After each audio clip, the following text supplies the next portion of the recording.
Hello friends, welcome to my YouTube channel. आज मैं आपके लिए एक ड्रामा एक्सप्लेन करने जा रही हूँ जिसका नाम है गो अहेड। एपिसोड 1 के स्टार्टिंग में हम अपनी फीमेल लीड एक्टर जियान को देखते हैं जो रोड के किनारे पर पेंटिंग बना रही होती है। फिर वहाँ मेन लीड एक्टर ली जियांग की एंट्री होती है जो वहाँ अपनी फैमिली के साथ आया होता है क्योंकि उन्होंने वहाँ अपना नया घर शिफ्ट किया होता है। फिर वहाँ गाड़ी के ऊपर से अचानक चेयर गिर जाती है और जियांग के पापा दौड़कर बाहर आते हैं और लिंग के पापा भी गाड़ी से बाहर आते हैं।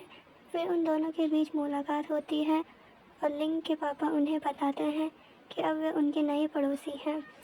जियांग लिंग को देखकर बहुत खुश होती है लेकिन वो उसे इग्नोर कर देता है।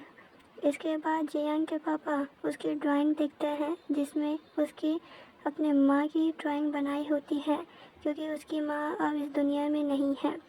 वो अपने पापा के साथ अकेली रहती है। लिंग की फैमिली में उसकी छोटी बहन गुजर चुकी होती है और उसकी माँ इस बात से डिप्रेस्ड रहती है और अपने हस्बैंड के साथ झगड़ा करती है। लिंग अपनी सिस्टर की फ़ोटो देख रहा होता है। जैसे उसकी माँ उसकी तरफ आने लगती है वो उस फ़ोटो को छुपाने लगता है लेकिन माँ को पता चल जाता है। जैसे ही वह अपनी बेटी की फ़ोटो देखती है वो रोने लगती है। फिर बाद में अपनी बेटी की फ़ोटो फाड़कर और उसके सामान को फेंक कर आ जाती है जिससे उसे उसकी और ज़्यादा याद ना आए। फिर वहाँ पर जियान लिंग के लिए आइसक्रीम लेकर आती है लेकिन लिंग की माँ लेने से मना कर देती है और कहती है कि उसे ये पसंद नहीं है। आगे जियांग को सारा सामान जो लिंग की माँ ने फेंका होता है उसे अपना घर ले आती है और उस फोटो को जोड़ने लगती है। उसके पापा उसे ये सब करने से मना भी करते हैं लेकिन वो नहीं मानती। अगले दिन जियान की पड़ोसी आंटी जियान के पापा को हेमी नाम की लेडी से शादी के लिए मिलाते हैं और उसके साथ उसका बेटा जीक्यू भी होता है जो इस सीरीज का सेकंड मेन लीड एक्टर है। जियान जब उसे देखती है तो उस पर बहुत गुस्सा आता है और वहाँ से चली जाती है। जियान के पापा और हेमी एक साथ बैठकर खाना खाते हैं और बातें करते हैं। आंटी कियान जीक्यू और जियान के साथ बाहर होती है। जियान अपनी वाटर गन से जीक्यू के ऊपर पानी फेंकती है। आंटी उसे ऐसा करने से मना करती है और कहती है कि अपने भाई के साथ ऐसा मत करो। तो जियान कहती है कि ये मेरा भाई नहीं है और ना ही मुझे सौतेली माँ की ज़रूरत है। अगले सीन में हम देखते हैं कि जियान अपने पापा के साथ घर जा रही होती है। फिर वहाँ से लिंग और उसकी माँ साथ आती है। जियान उसे अपने साथ खेलने के लिए कहती है लेकिन लिंग चुपचाप अपनी माँ के साथ चला जाता है। घर आने के बाद लिंग की माँ अपने पति के साथ जियान के पापा के बारे में बात करती है और कहती है कि वह एक लेडी के साथ ब्लाइंड डेट पर गए थे। उसके वाइफ को गुजरे हुए केवल 1 साल ही हुआ है।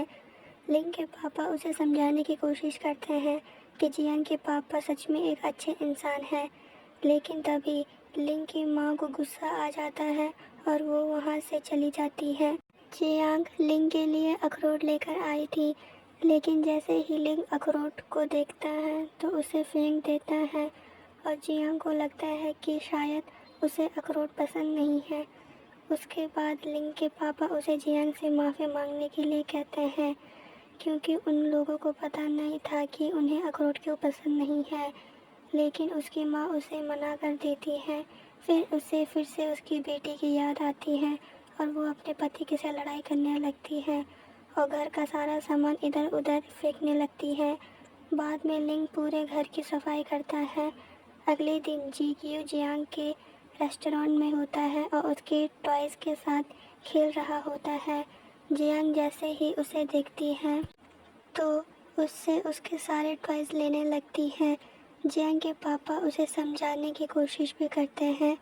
रात को जियांग के पापा घर आते हैं तो देखते हैं कि लिंग सीढ़ियों पर अकेले बैठे किताब पढ़ रहा होता है क्योंकि हर बार की तरह उसकी मम्मी पापा लड़ाई कर रहे होते हैं। जियान के पापा उसे अपने घर चलने के लिए कहते हैं, लेकिन वो चलने के लिए मना कर देता है। अगले दिन लिंग अकेले पार्क में होता है। वहाँ बहुत से दूसरे लड़के आते हैं और उसे बुली करने लगते हैं और कहते हैं कि तुम्हारे मम्मी पापा हर वक्त लड़ाई करते रहते हैं। अब वहाँ पर जियान और जीक्यू भी आते हैं और उनके साथ लड़ाई करने लगते हैं। लिंग भी उन्हें मारने लगता है। लास्ट में जीक्यू की आंख पर चोट लग जाती है और जियान के भी बाल खराब हो जाते हैं। जियान ने जिस लड़के को मारा था उसकी माँ जियान के घर उसकी शिकायत करने आते हैं। वहाँ पर जीक्यू की माँ भी होती है और वो उनसे कहती है कि तुम्हारे बच्चों को ही नहीं हमारे बच्चों को भी चोट लगी है, जिससे यह मामला यहीं पर शांत हो जाता है। इसके बाद जियान और उसके पापा, जीक्यू और उसकी माँ चारों एक साथ मिलकर खाना खाने लगते हैं। एपिसोड 1 की एंडिंग यहीं पर होती है। सेकंड एपिसोड के लिए लाइक एंड सब्सक्राइब करें। धन्यवाद।